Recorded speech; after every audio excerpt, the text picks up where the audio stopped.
Oke, assalamualaikum warahmatullahi wabarakatuh. Selamat berjumpa kembali ya dengan saya, Bung Pais, di channel yang berbahagia ini. Sahabat-sahabat sekalian ya, kali ini saya akan membuat video ya tentang materi pertemuan keduanya tentang paralegal dan eh, materi yang kita pelajari di sini adalah eh, pidana narkotika ya, pidana narkotika. Sahabat-sahabat sekalian ya, sebagai pengantar aja di tentang pidana narkotika ini cukup luas ya, cukup luas pembahasannya dan akan selalu berkembang ya, karena ada zat-zat kimia yang di zaman dulu mungkin tidak ada dan sekarang menjadi ada, ataupun sebaliknya. Jadi di narkotika itu tentu ada ya beberapa klasifikasi daripada narkotika itu, entah terbuat dari alam, entah itu zat kimia. Namun intinya bahwa segala sesuatu ya dalam narkotika itu yang telah diatur oleh undang-undangnya tentu semua warga negara tahu atau tidak tahu dia akan berlaku. Nah ini yang menjadi persoalan cukup apa namanya cukup cukup yang harus diketahui oleh banyak orang ya sahabat-sahabat sekalian.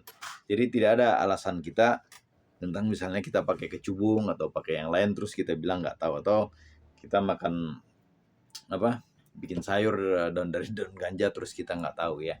Nah yang menarik dari pertemuan ini adalah kita akan coba ya bahwa yang menarik dari pertemuannya itu adalah beberapa pokok pembahasannya di sini, yakni tentang dasar-dasar penyelidikan, ya dasar-dasar penyelidikan, dasar-dasar penyidikan, dasar-dasar penuntutan perkara pidana narkotik di BNN, kepolisian dan kejaksaan. Nah, sahabat-sahabat sekalian, ya kita tahu ya bahwa penyelidikan itu bagaimana suatu aparat ya, polisi ataupun jaksa itu sorry itu polisi atau PNS ya, atau PNS yang diberi wewenang untuk penyidik itu untuk bisa melakukan penyelidikan yang penyelidikan ini berdasarkan KUHP ya, tentu apabila dia bisa dinaikkan ke penyidikan, maka penyidikan pun akan bertujuan ya untuk menetapkan sebuah peristiwa pidana itu dilakukan oleh terduga pidana atau tidak ya, atau terdakwa. Nah, sahabat-sahabat sekalian ya, dasar-dasar penuntutan ini ya, perkara pidana narkotik di BNN. Jadi kita tahu juga bahwa perkara narkotik ini yang kita tahu ya banyak dilakukan oleh BNN, bisa juga oleh kepolisian ya, dan tentu kejaksaan sebagai penuntut umum. Yang menarik adalah bahwa sumber hukum daripada tindak pidana khusus ini ya, pidana narkotik ini berdasarkan Undang-Undang Republik Indonesia Nomor 35 Tahun 2029 ya, tentang narkotik ya. Selanjutnya adalah peraturan pemerintah pengganti Undang-Undang Perpu ya Nomor 2 tahun 2022 ya, ini yang terbaru ya, tentang Cipta Kerja. Selanjutnya peraturan kepala BNN RI terkait narkotika. Peraturan kepala kepolisian RI terkait narkotika. Peraturan Jaksa Agung RI terkait narkotika. Peraturan Mahkamah Agung terkait narkotika, dan jurisprudensi. Jurisprudensi ini yang dimaksud adalah bahwa sesuatu pendapat hakim yang berupa suatu keputusan hakim yang tidak mempunyai dasar hukum, tetapi ketika keputusan hakim itu dilakukan, maka putusan hakim itu dianggap sebagai patokan ya untuk melakukan putusan-putusan berikutnya kepada hakim-hakim yang berikutnya di perkara yang dianggap sama. Oke, sahabat-sahabat sekalian, demikianlah ya tugas saya sebagai pendidikan saya di paralegal ini ya. semoga bermanfaat. Tetapi yang ingin saya terangkan bahwa narkotik ini kan tindak pidana yang luar biasa lah ya. Jadi akan banyak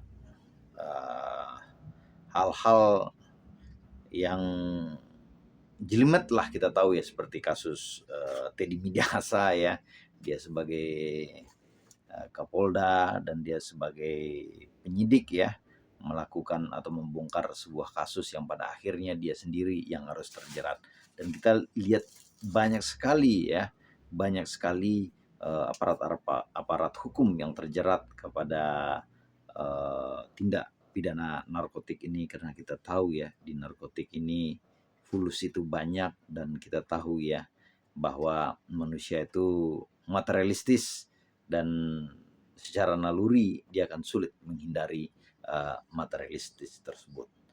Sahabat-sahabat sekian, demikianlah ulasan saya tentang paralegal ya. Paralegal di sini ya tentu ya berperan untuk kalau ada sahabat, teman atau saudara kita ya yang mendapatkan kasus ini, tentu jika dia tidak mempunyai advokat atau dia meminta kita, ya kita pertama yang paling terbaru itu yang saya dengar kemarin dalam diskusi atau yang diberikan oleh Pak Tumi ya, guru kita ini, bahwa kalau kita itu sebagai pemakai ya, kita berhak melakukan rehab ya, mengajukan rehab, dan apabila rehab itu ditolak baru boleh dilakukan penuntutan peristiwa perdananya atau sterbet.